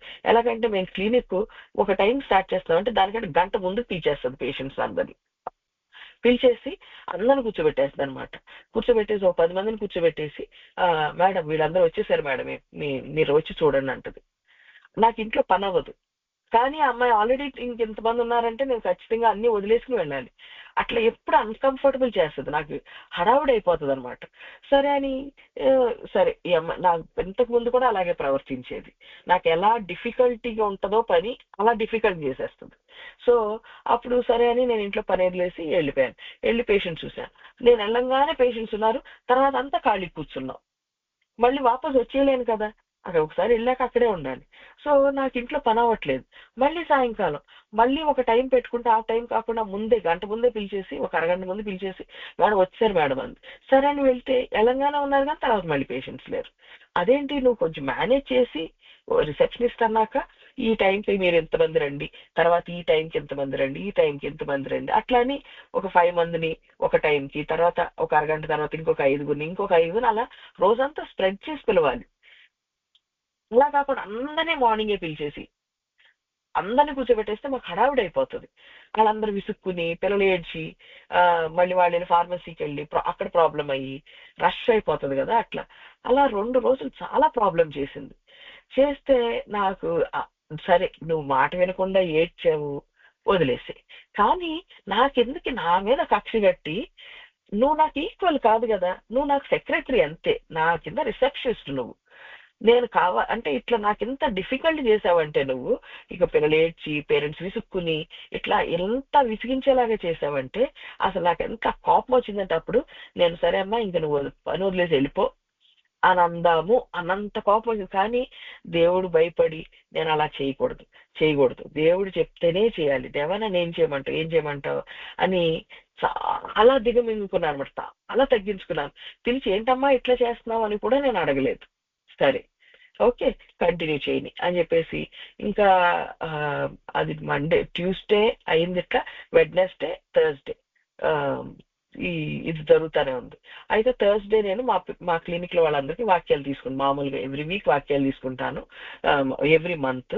నేను ఎప్పటి నుంచో సాటర్డే నుంచి అడుగుతుంటే శ్రీదేవి గారు థర్స్డేనే వాక్యాలు పంపించారు. ఆ వాక్యాలు వాళ్ళందరికీ ఎవరికాళ్ళకి మెసేజెస్ పెట్టేశాను. ఇద్దరిని పిలిచి మాట్లాడాను. నాకు ఈ అమ్మాయికి వాక్యాలు ఇవ్వాలని కూడా అనిపించలేదు అనమాట, అంత డిస్కస్ చేయాలని కూడా నాకు అనిపించలేదు. నాకు చాలా కోపంగా ఉండింది. అయితే అప్పుడు సరే దేవా నేను మరి అమ్మాయికి వాక్యాలు ఇవ్వనా అని అడిగాను. దేవుడిని అడిగితే ఇవ్వమన్నట్టుగా నేను పెట్టుకున్న సైన్ పాజిటివ్ వచ్చింది. సరేనా అమ్మాయికి వాక్యాలు పంపించారు. నేను లంచ్కి వచ్చేసి వాపస్ వెళ్ళాక నవ్వుకుంటూ వచ్చి మేడం అనుకుంటూ వచ్చింది, నాకు కూడా వాక్యాలు చెప్పండి అని. నాకు అమ్మా ఇప్పుడు నేను నీకు వాక్యాలు చెప్పే పరిస్థితిలో లేను, నా మైండ్ సెట్ అట్లా లేదు, ఇప్పుడు కాదు తర్వాత చెప్తాను అని అన్నాను. ఇంతకీ అప్పుడు దేవుడు చెప్పారు, నువ్వు అసలు అడుగు అమ్మాయిని, ఏందో నా ఆర్గ్యుమెంట్ విను, నా సైడ్ స్టోరీ విను అంటుంది కదా, తన సైడ్ స్టోరీ ఏంటో విను అన్నారు. అయితే నేను అడిగాను, సరే నువ్వు అన్నావు కదా నా మాట నా సైడ్ వినట్లేదు, మీరు నా సైడ్ వినట్లేదు, ఏంటి నీ సైడ్ ఆఫ్ ద స్టోరీ ఏంటి అన్నాను. లేదు మేడం నేను ఆల్రెడీ ఇద్దరికి బిల్స్ కూడా చేశాను, అది ఫోటో కూడా తీసి పంపించాను, అయినా మీరు నన్ను ఎందుకు తప్పు పడుతున్నారో నాకు అర్థం కాలేదు, అందుకే నాకు బాధేసిందని. నేను అన్నాను, నేను ఏం చెప్తున్నా నీకు అర్థమైందా, నువ్వు బిల్స్ చేసావన్న సంగతి నాకు తెలుసు, కాకపోతే నువ్వు ఎందుకు అంటే నెక్స్ట్ టైం ఇంకా ఎలా బెటర్ గా చేయగలవు, ఎలా బెటర్ కోఆర్డినేషన్ చేయగలవు అది డిస్కస్ చేస్తుంటే నువ్వు ఇట్లా ఏడవటం అది కరెక్ట్ కాదు అంటే అని చెప్పేసి నేను ఇప్పుడు నేను ఈరోజు మాట్లాడదలుచుకోలేదు, నువ్వు వెళ్ళమ్మా అని చెప్పేసి నేను వదిలేశాను. ఆ రోజు ఆ రాత్రి నాకు ప్రేయర్ చేస్తున్నాను, నాకు చాలా కోపం ఉందేవా, మరి ఈ పరిస్థితి నాకైతే ఎంత కోపం వస్తుందంటే అమ్మాయి చేసిన పనికి అసలు తీసేద్దాం పనిలోంచి, ఓకే నాకే అంటే నాతో సమానంగా పోట్లాడుతుందా ఇట్లా నాతోటే అని చెప్పేసి నాకు చాలా కోపం వచ్చి దేవుడితో దేవా నువ్వు ఏదైనా ఒకటి చెయ్యి, అమ్మాయికి నువ్వు ఏదైనా శిక్ష అప్పుడు నేను అమ్మాయిని ఫర్గ్యూ చేస్తా, లేకపోతే దేవుడిని ప్రార్థిస్తే లేదు అమ్మాయి నువ్వు ఫర్గ్యూ చేయాలి, నువ్వు అమ్మాయిని ప్రేమించాలి అంటున్నాడు దేవుడు. నేను మళ్ళీ నువ్వు ఇట్లా అమ్మాయిని ప్రేమించు అని చెప్పక నాకు, ఓకే నా వల్ల అయితే కావట్లేదు, సరే నాకు కోప పడకూడదని లేదు దేవా, కానీ నేను పడకుండా ఉండాలని నువ్వు నాకు సహాయం చేయాలి, నువ్వు నా ఎదురుగుండా అమ్మాయికి ఏదైనా శిక్ష పడేలాగా చెయ్యి, అప్పుడు నాకు కోపం తీసేసుకుంటాను, లేదంటే నాకు ఏదైనా మేలు చెయ్యి, ఓకే అమ్మాయికి శిక్ష పడితే నాకు వచ్చేది ఏమీ లేదు, నాకు ఏదైనా మేలు చెయ్యి అని చెప్పేసి ప్రార్థన చేస్తా ఉన్నారన్నమాట. బాగా అసలు ఆ రాత్రంతా నాకు ఆ కోపం, రెండో రోజు నేను ఫ్రైడే వాక్యం చెప్పాలి, నా మనసులోనేమో ఎంత కోపం ఉంది, దేవ ఈ కోపాన్ని నేను జయించలేకపోతున్నాను, నేను ఇప్పుడు ఎట్లా వాక్యం చెప్పాలి, దేవ దయచేసి నాతో మాట్లాడి ఏదైనా ఒకటి చెప్పు అని చెప్పేసి చాలా రాత్రంతా పోరాడాను, ఏడ్చాను దేవుడి దగ్గర. అయితే ఆ తర్వాత మార్నింగ్ మాకు ఫ్రైడే ప్రేయర్ ఉంటుంది మా క్లాస్మేట్స్ అందరితోటి. ఆ ప్రేయర్ లో కూడా నేను చాలా దుఃఖంతో ప్రేయర్ చేశాను. ఆ తర్వాత అనిపించింది, సరే ప్రేయర్ అయిపోయిన తర్వాత నాకు ఇట్లా ఆలోచన వచ్చింది, సరే అమ్మాయి నాకేమి ఫిజికల్ గా నన్ను హామ్ చేయలేదు, నన్ను కొట్టలేదు, నన్ను తిట్టలేదు. ఇంకా పోనీ నా డబ్బుల విషయంలో ప్రాపర్టీ డ్యామేజ్ ఏమైనా చేసిందా? లేదు. నాకు ఇన్కన్వీనియన్స్ చేసింది, నాకు పని అవ్వకుండా నాకు ఇన్కన్వీనియంట్ గా చేసింది పని. అయితే తను మరి దానికి నేను ఎందుకు ఎంత రెస్పాండ్ అయిపోతున్నాను, ఎంత కోప్పడిపోతున్నాను ఎందుకు? ఎందుకంటే నా ఫీలింగ్ ఏంటంటే నేను తనకి ఎంత చేశాను, నాకు ఎంత అన్యాయం చేసింది. ఇట్లా నా ఎదురుగుండానే ఆ నా అంటే నా మాట తోసేసి, నాతో ఆర్గ్యూ చేసి, నా మాట విననని చెప్పి, ఇంకా నాకు డిఫికల్టీ చేస్తుంది అని నాకు కోపం వచ్చింది. నా దగ్గర ఉన్న సెక్రటరీస్ ఇంతకు ముందు కూడా కొంచెం ప్రాబ్లమ్స్ చేసేవాళ్ళు, కానీ ఇంత హెడ్ ఆన్ గా చేసేవాళ్ళు కాదు. ఈ అమ్మాయి మరీ హెడ్ ఆన్, నువ్వు నేను ఈక్వల్ అన్నట్టుగా ఫైట్ చేస్తుంది. దాంతో నాకు చాలా ఈగో కూడా దెబ్బతిని ఉంటుంది. అయితే అప్పుడు ఆ రోజు నేను బాగా దుఃఖంతో ఫ్రైడే మార్నింగ్ మా ఇంట్లో ప్రేయర్ ఉంటుంది, దానికి వెళ్ళాను. దేవ నువ్వు నాతో మాట్లాడాను. సరే పోన్నే వదిలే, అమ్మాయిని ప్రేమిస్తాను, పోన్నే వదిలే, కానీ నేను ఫర్గ్యూ చేస్తా గానీ ప్రేమించలేను అనుకుంటా ప్రేయర్ లో కూర్చున్నాం. ఆ రోజు చెప్తున్నామా కీర్తన చెప్తూ ఆ కీర్తన అర్థాన్ని చెప్తుంది అనమాట. ఏంటంటే దేవుడు నువ్వు క్షమించు, వదిలే, ఓకే అని నేను అంటున్నారేమో గాని దేవుడు క్షమించు అన్నాడంటే నువ్వు తట్టుకో అన్నాడు అంటే దేవుడు వదిలేస్తాడని కాదు. వాళ్ళ జీవితంలో ఎంత కన్ఫ్యూజన్ తీసుకొస్తాడంటే దేవుడు, వాళ్ళు బాగా తగ్గించుకుని కంప్లీట్ గా మారిపోయి మళ్ళీ వాళ్ళు నీ దగ్గరికి వచ్చి సారీ అని చెప్పి నీకు లోబడి ఉండేలాగా దేవుడు నీకు వ్యతిరేకంగా చేసే వాళ్ళని, నిన్ను బాధ పెట్టిన వాళ్ళని, నీకు కష్టం కలగజేసిన వాళ్ళని దేవుడు ఇలా తగ్గిస్తాడు అని చెప్పేసి నువ్వే నీ కళ్ళతో చూస్తావు వాళ్ళ జీవితంలో ఉండే కన్ఫ్యూజన్ ని అని చెప్పేసి వాక్యం చెప్తుంది ఆవిడ. చెప్తుంటే నాకు అసలు దేవా నా దుఃఖం అంతా, అంటే నేను దేవుడు నాతోటి ఏం చేస్తాడు ఈ పరిస్థితిలో అని వినాలి అని నేను చాలా ఆశతో ఉన్నా. నాతో ఏం మాట్లాడలేదు, కానీ కీర్తనలో నా పరిస్థితి అంతా చెప్పాడు దేవుడు, నాతోటే మాట్లాడినట్టుగా. దేవుడు వాళ్ళ మీద ఎలాంటి శిక్ష ఇవ్వబోతున్నాడో, ఎలా తగ్గించబోతున్నాడో, కానీ నువ్వు వాళ్ళు చూసి అనుకోవద్దు, లేదు అయ్యో వీళ్ళు చాలా మంచోళ్ళని. దేవుడు ఒకళ్ళ గురించి సాక్ష్యం చెప్పారంటే ఆ సాక్ష్యం రైట్.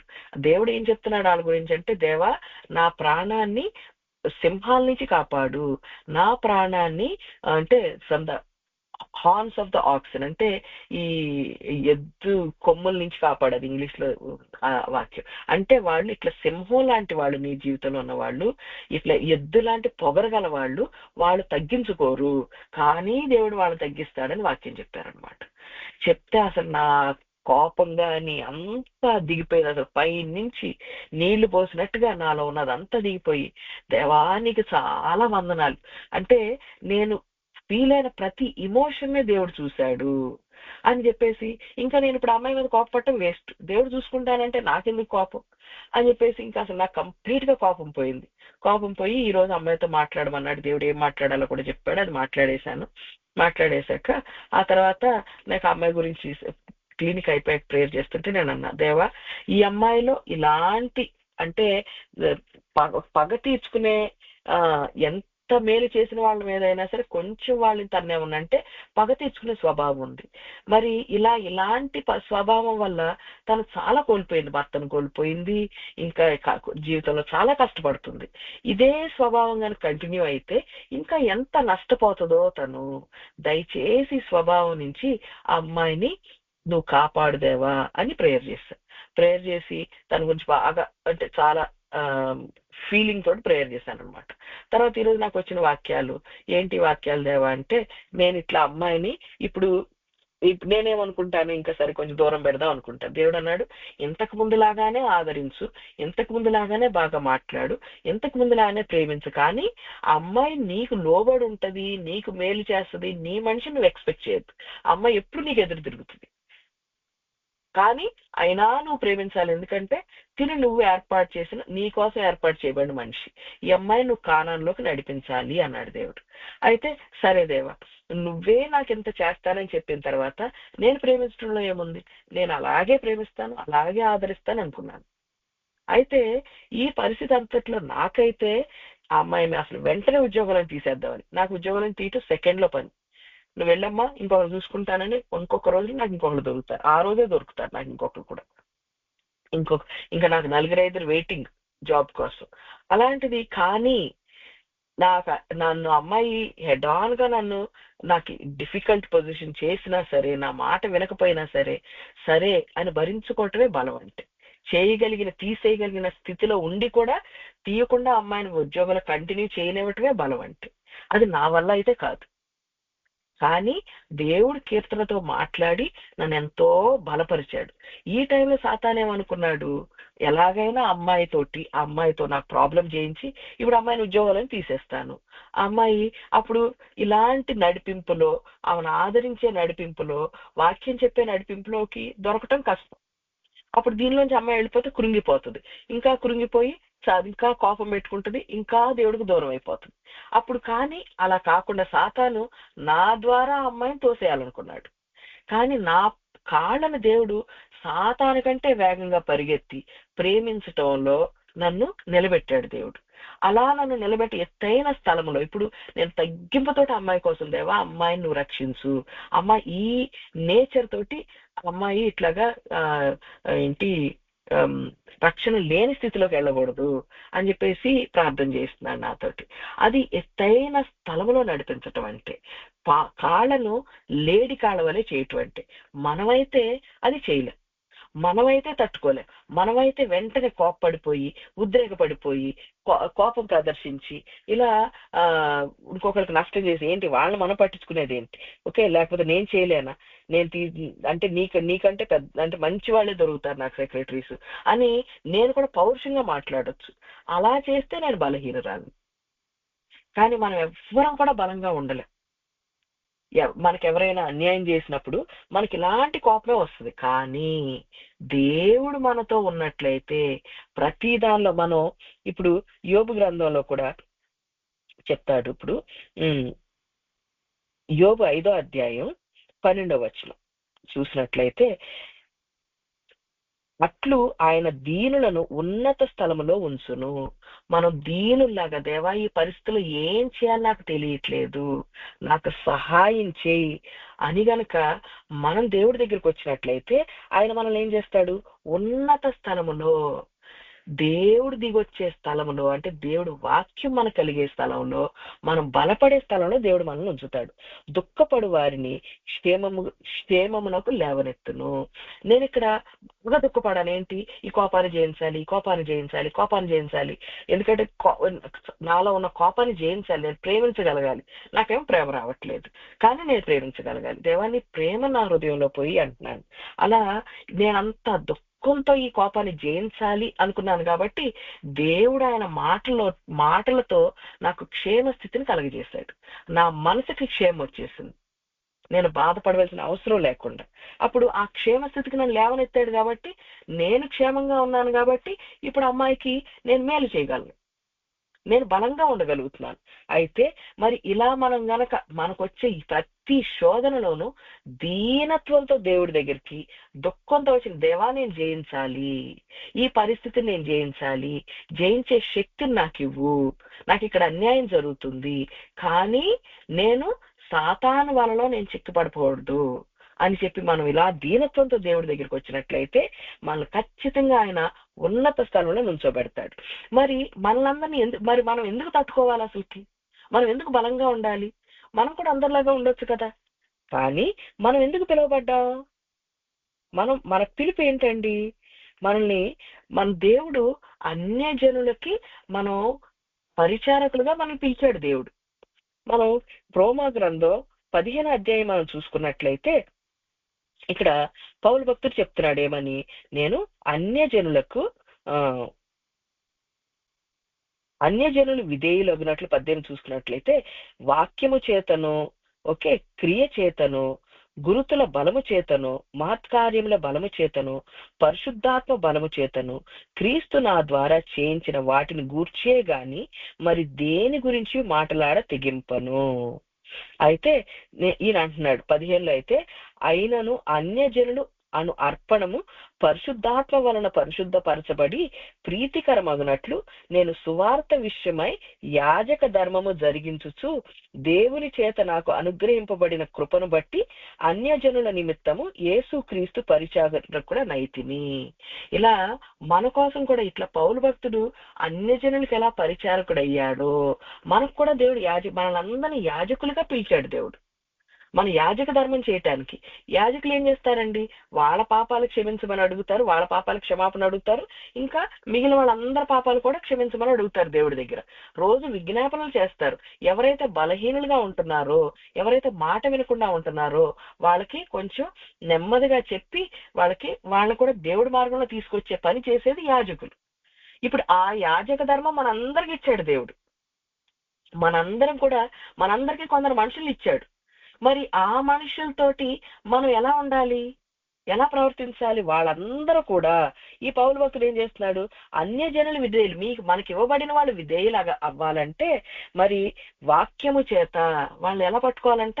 వాళ్ళకి వాక్యం, దేవుడిచ్చిన వాక్యం మనం చెప్పటం చేతను, క్రియల చేతను, మనం చూపించే మన పనులు ఎలా ఉండాలి?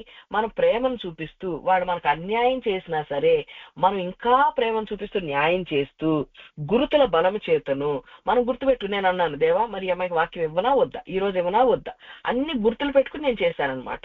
అయితే గురుతుల బలము చేతను ఇప్పుడు మహత్ కార్యములు, ఇప్పుడు దేవుడు చేసే కార్యం అమ్మాయి చూస్తుంది. చూసిన దాన్ని బట్టి దేవుడు అమ్మాయి జీవితంలో ఏం చేస్తాడు చూస్తుంది. చూడబట్టి అమ్మాయి కూడా మారు మనసు చెందుతుంది.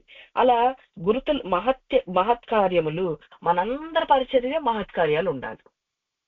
కానీ మన పరిచర్యలో మనం చేసే పనుల మహత్కార్యాలు ఉండాలంటే మనలో తగ్గింపు ఉండాలి, మనలో దీనత్వం ఉండాలి, మనం తట్టుకునే వాళ్ళలాగా ఉండాలి, మనం బలవంతులుగా ఉండాలి.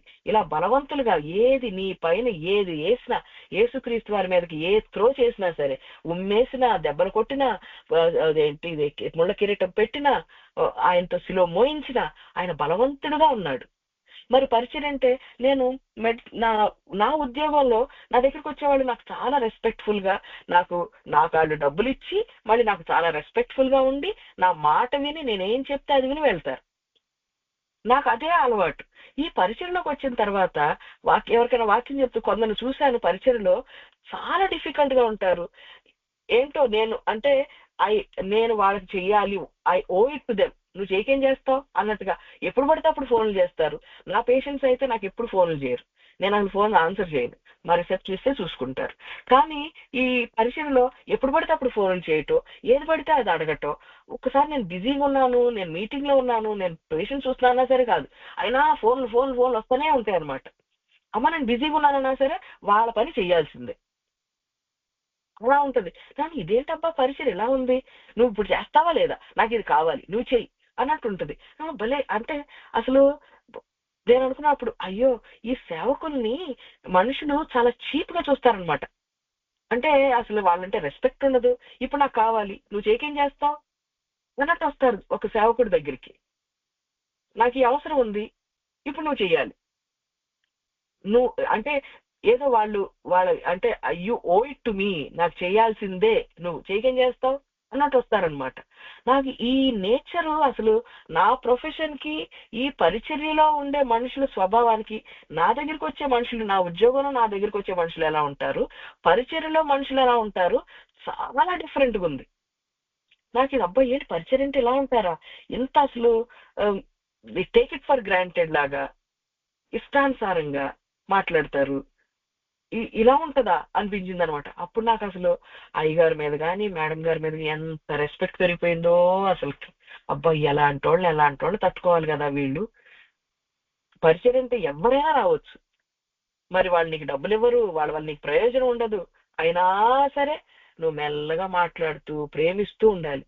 నాకు అసలు ఈ పరిచయంలో నాకు అదొక ఐ ఓపెనర్ అనమాట. ఓ పరిచయం అంటే ఇలా ఉంటదా అనుకున్నాను. నా ఉద్యోగంలో నేను పొందుకునే ట్రీట్మెంట్, ఈ పరిచయంలో నేను పొందుకునే ట్రీట్మెంట్ చాలా డిఫరెంట్గా ఉంది. 180 degrees అనమాట, అది ఆపోజిట్. అంటే ఇది నేను ఎప్పుడైనా ఒక్కసారే ఫేస్ అవుతాను, 5 సంవత్సరాలు ఒక్కసారి ఇలాంటి అనుభవాలు జరుగుతాయి. మరి రెగ్యులర్ పరిచర్యలో ఉన్న వాళ్ళకి పాపం రెగ్యులర్ గా ఇలాంటివి అనుభవిస్తూ ఉంటారు. నేను అనుకున్నా, అబ్బా వాళ్ళకి ఎంత ఓపిక కావాలి కదా, నిజంగా పరిచర్యలో చాలా ఓపిక కావాలి. కానీ అయ్యగారు అంటారు ఎవరో అప్పుడు నాకు ఇది జరుగుతున్నప్పుడు నేను అనుకున్నా, అయ్యగారు ఎలా తట్టుకుంటారా, అయ్యగారు ఎలా తట్టుకుంటారా అనుకున్నాను. ఒక ఆయన వచ్చారంట, మీ పుల్పిట్ మీద నేను స్టవ్ పెట్టుకుని వంట చేసుకుంటాను, నువ్వేం చేస్తావు అన్నారంట. అయితే ఆ స్థలం అయ్యగారిది, ఆ పుల్పిట్ అయ్యగారిది, ఎవరో వచ్చి స్టవ్ పెట్టుకుని వండుకుంటారంటే ఈయన ఏం మాట్లాడుకుని నుంచుని చూడాలంట. అయితే అయ్యగారు అన్నారంట, ఏం చేస్తానయ్యా నుంచుని చూస్తానన్నారంట. నేను కూడా ఎంత తగ్గింపు, ఎంత ఓపిక కదా ఇలా పరిచయం చేయాలంటే. అసలు నువ్వెవరు ఇక్కడికి వచ్చి వంట చేసుకోవటానికి, నీకేం రైట్ ఉంది? కానీ ఏం మాట్లాడకుండా నేనేం చేస్తానయ్యా, నువ్వు వంట చేస్తే చూస్తాను నుంచుంటానన్నారంట. నాకు అబ్బా పరిచర్యను ఎంత తగ్గింపా అని నాకు చాలా ఆశ్చర్యం వేసింది. కానీ కానీ ఏమైందంటే ఆయన ఎవరైతే ఆ మాటలు అన్నారో ఆయన మీదకి ఏదో శిక్ష వచ్చింది.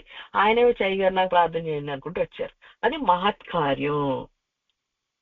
చూడండి దేవుడు ఎట్లా మారుస్తాడు మనుషుల్ని. అంత గర్వంతో వచ్చిన వాళ్ళని దేవుడు ఆయన క్రియల వల్ల మార్చేస్తాడు. అలా మహత్కార్యాలు మన పరిచర్యలో ఉండాలి. మహత్కార్యాల బలము చేతను, పరిశుద్ధాత్మ బలము చేతను, తట్టుకోవటం పరిశుద్ధాత్మ బలం, స్వరం పరిశుద్ధాత్మ బలం, దర్శనాలు పరిశుద్ధాత్మ బలం, ఇవన్నీ వాక్యం పరిశుద్ధాత్మ బలం, ఇవన్నిటితోటి క్రీస్తు నా ద్వారా చేయించిన వాటిని గూర్చే గాని మరి దేని గురించి మాటలాడ తెగింపను. మన లైఫ్ లో అన్ని విషయాల్లో అనుభవం ఉండాలి. మనం ఎవరికైనా చెప్పినప్పుడు మన అనుభవాలు మాత్రమే చెప్పాలి. ఇలా నా లైఫ్ లో ఇట్లా చేశాడు, ఈ వాక్యం నాకు ఇలా అర్థమైంది అని చెప్పి మనం చాలాసార్లు మనం మన అనుభవాలు చెప్పడానికి చాలా ఏమనుకుంటారో అని ఫీల్ అవుతాం. నాకు ఈ వాక్యం చెప్పడం మొదలుపెట్టినప్పుడు నాకు చాలా హెజిటేషన్ ఉండేది. ఎక్కువ నా గురించే చెప్తున్నాను, నా జీవితంలో అనుభవాలే చెప్తున్నాను అనిపించేది. కానీ ఎప్పటికప్పుడు దేవుడు నాకు ఈ వాక్యం వచ్చి బలపరిచాడు అనమాట. నా జీవితంలో జరిగిన ఎగ్జాంపుల్సే చెప్పాలి, అది రియలిస్టిక్ గా ఉంటుంది. ఎందుకంటే నేను అనుభవించాను కనుక నేను రియల్ గా చెప్పగలను అది. అలా మనం ఇలా ఉండి రోజు మనం ఏం చేయాలంటే ప్రతి విషయంలోనూ మనం నీతిని, ప్రేమని, మనం సామెతలు 21:21 మనం ఏం చేయాలంటే రోజు ప్రతి విషయంలో నీతిని, కృపను అనుసరించువాడు జీవమును, నీతిని, ఘనతను పొందును. నీతి అంటే ప్రతి విషయంలో దేవుడు ఆలోచన ఏంటి, నీ ఆలోచన ఏంటి, నేను ఎలా నడుచుకోవాలి, నీ ఆలోచన ఏంటని దేవుడు ఆలోచన వెనకాల పరిగెత్తటం, ఆయన ఏం చెప్తే అలా చేయటం. కృప అంటే పోన్లే వాళ్ళకి తెలియదులే, పోన్లే వదిలే అనుకోవటమే కృప అంటే. అలా వాటిని అనుసరించి నడవాలంట మనం. అంటే మనకి ఎవరు అన్యాయం చేసినా సరే వదిలే వాళ్ళకి తెలియదు, వాళ్ళు బలహీనులు, వదిలే అనుకోవాలంట. వాటిని దేవుడు నీ ఆలోచన ఏంటి అని. మనకు కూడా మనకు రోషం వస్తుంది, కానీ అది వదిలేసి పోన్లే అనుకుంటూ మనం గనక అనుసరించినట్లయితే అప్పుడు దేవుడు మనకి ఏమిస్తాడంట, జీవం ఇస్తాడంట, సంపూర్ణమైన జీవం. అన్నిట్లోనూ సమృద్ధి ఉంటది.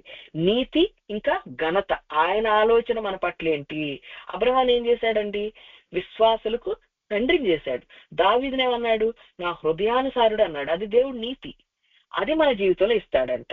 అయితే మరి ఇవన్నీ చేయాలంటే మనకెట్లా, ఒక్కొక్కసారి మనకు తెలియదు. మరి మనకు తెలియదు కదా, తెలియనప్పుడు మనం ఎట్లా చేస్తాం అని గనక మనం అనుకున్నట్లయితే దేవుడు మనకి పరిశుద్ధాత్మనిచ్చాడు. ఈ రోజే మనం విన్నాం, ప్రార్థన చేస్తేనే పరిశుద్ధాత్మను పొందుకున్నారంట, భాషలు పొందుకున్నారంట, సాక్షి మనం విన్నాం. యోహాను సువార్త 15వ అధ్యాయం నుంచి మాట్లాడుతున్నారు దేవుడు మనతోటి. ఏమని, సత్య స్వరూపి తండ్రి యొద్ద నుండి మీ యొద్దకు నేను పంపబో ఆదరణకర్త అనగా తండ్రి యొద్ద నుండి బయలుదేరు సత్య స్వరూపి అయిన ఆత్మ వచ్చినప్పుడు ఆయన నన్ను గూర్చి సాక్ష్యమిచ్చును. ప్రతి విషయంలోనూ పరిశుద్ధాత్మదేవ నన్ను బలపరచు, నాలోంచి మాట్లాడు, నాకు చెప్పు అని చెప్పి గనక మనం నాకు దీనిలో ఆదరించడం చాలా కృంగిపోయాను, నన్ను ఆదరించంటే ఆ పరిశుద్ధాత్మ దేవుడు మనల్ని ఆదరించి ఏ స్వరం, ఏ మాట చెప్తే మనం ఆదరణ పొందుకుంటామో ఆ మాట మనకి చెప్పి మనల్ని ఏం చేస్తాడు, ఆయన గురించి సాక్ష్యం చెప్పేలాగా, ఆయనలో మనం నిలబడేలాగా మనం నిలబెడతాడు. అయితే ఈరోజు దేవుడు మనకు చెప్తున్నాడు, ప్రభువు యెహోవాయే నాకు బలము, ఆయన నా కాళ్లను లేడి కాళ్ళ వలె చేయును, ఉన్నత స్థలముల మీద ఆయన నన్ను నడవ చేయును. మన జీవితంలో మన బాధ పెట్టేవాళ్ళు, కష్టపెట్టేవాళ్ళు, కృంగదీసేవాళ్ళు వస్తారు. అయినా అది తట్టుకోవటమే బలం అంటే. ఆ బలం మన వల్ల అయితే కాదు, మనమైతే తట్టుకోలేం.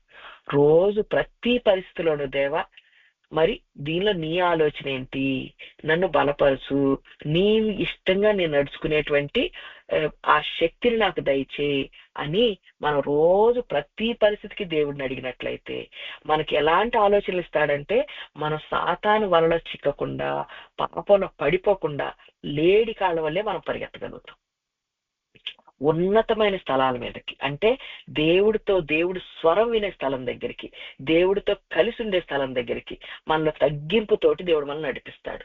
అలా మనం అట్లా దీనులను ఆయన ఏం చేస్తాడంట, ఉన్నత స్థలంలో ఉంచుతాడంట. మనం దీనతో, దేవా ఈ పరిస్థితులు ఎలా చేయాలో నాకు తెలియట్లేదు, దయచేసి సహాయం చేయి. నాకు ప్రేమించాలని ఉంది కానీ నేను ప్రేమించలేకపోతాను, నా వల్ల కావట్లేదు. నాకు కోపపడకూడదని ఉంది కానీ కోపం నాలోంచి పోవట్లేదు, సహాయం చేయదేవా ప్లీజ్ అని మనం వచ్చినట్లయితే అప్పుడు ఉన్నతమైన స్థలంలో నుంచోబెడతాడు. మన మీద ఎవరైతే దాడి చేస్తున్నారో వాళ్ళ కోసం, అయ్యో వాళ్ళని క్షమించు, వాళ్ళ దీనిలో తప్పించు అని మనం దుఃఖపడితే క్షేమమునకు మనం లేవనెత్తుతాడు. అయితే మనకి ఇవ్వబడిన పరిచర్యలో మనందరికీ దేవుడు పరిచర్య ఏర్పాటు చేశాడు. మనకు 1, 2, 10 మంది మనుషుల్ని ఏర్పాటు చేశాడు. వాళ్ళందరూ కూడా విధేయులు అవ్వాలంటే మనం వాక్యం చేత, క్రియల చేత, గురుతుల బలము చేత, మాత్కార్యముల బలము చేత, పరిశుద్ధాత్మ బలము చేత, క్రీస్తు మన ద్వారా చేయించిన వాటిని గూర్చి గాని మరి దేని గురించి మాట్లాడ తెగింపకూడదు.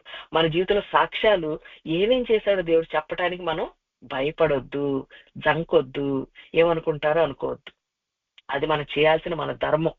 అలా చేస్తూ నీతిని కృపని మనం అనుసరించిన పోన్లే అని అట్లా మనం అనుసరించినట్లయితే దేవుడు మనకి జీవము, నీతి, ఘనతనిస్తాడు. అయితే ఇవన్నీ మనతో చేయించేది పరిశుద్ధాత్ముడు గనక రోజు బలంగా పరిశుద్ధాత్మను పొందుకుందాం. రోజు దేవుడికి సాక్షులుగా మనం నిలబడదాం. దేవుడి వాక్యాన్ని దీవించునుగాక.